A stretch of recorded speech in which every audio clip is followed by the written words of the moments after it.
programming your mind is the same as programming like a computer. Yeah. It's just and it's hard. Repeating. It's crazy. You have to catch yourself. Like, get the rubber band and flick it on your wrist or something.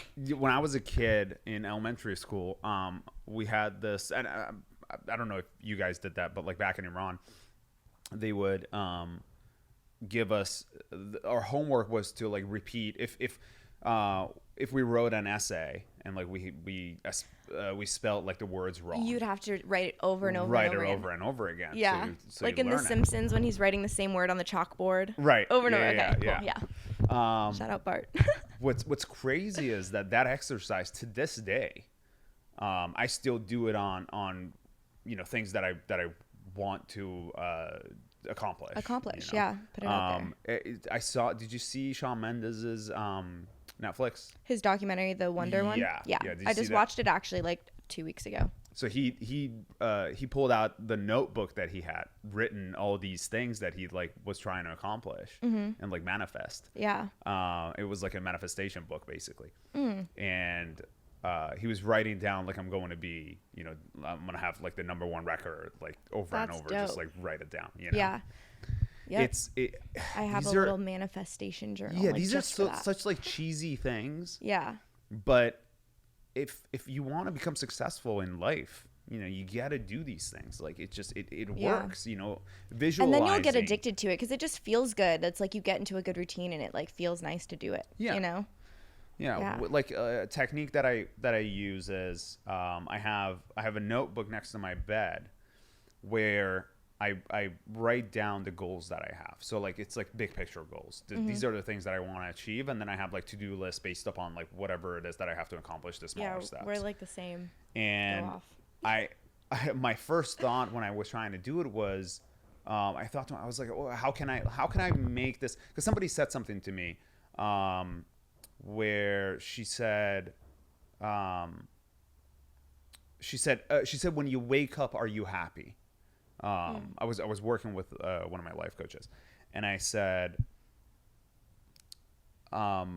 she said, what do you think about when you wake up?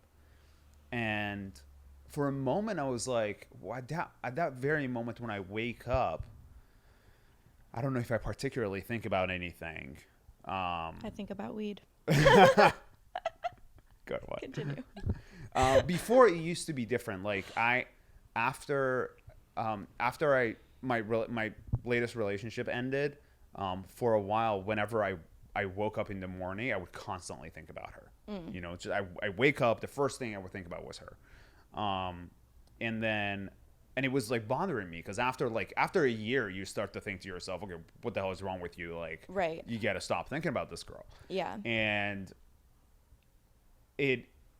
I was like, okay, what can I do to like replace the thought? Like, what can I do? So I wake up in the morning, I'm happy, as opposed to like wake up in the morning and the first thing I'm thinking of myself is like her and like sadness. Sadness is what is like exactly. Yeah. What's associated with that. And so I wake up.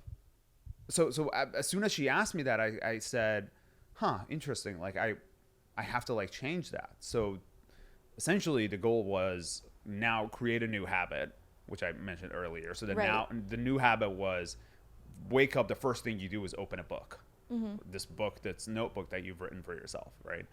And what you're looking at is all these goals that you're supposed to achieve.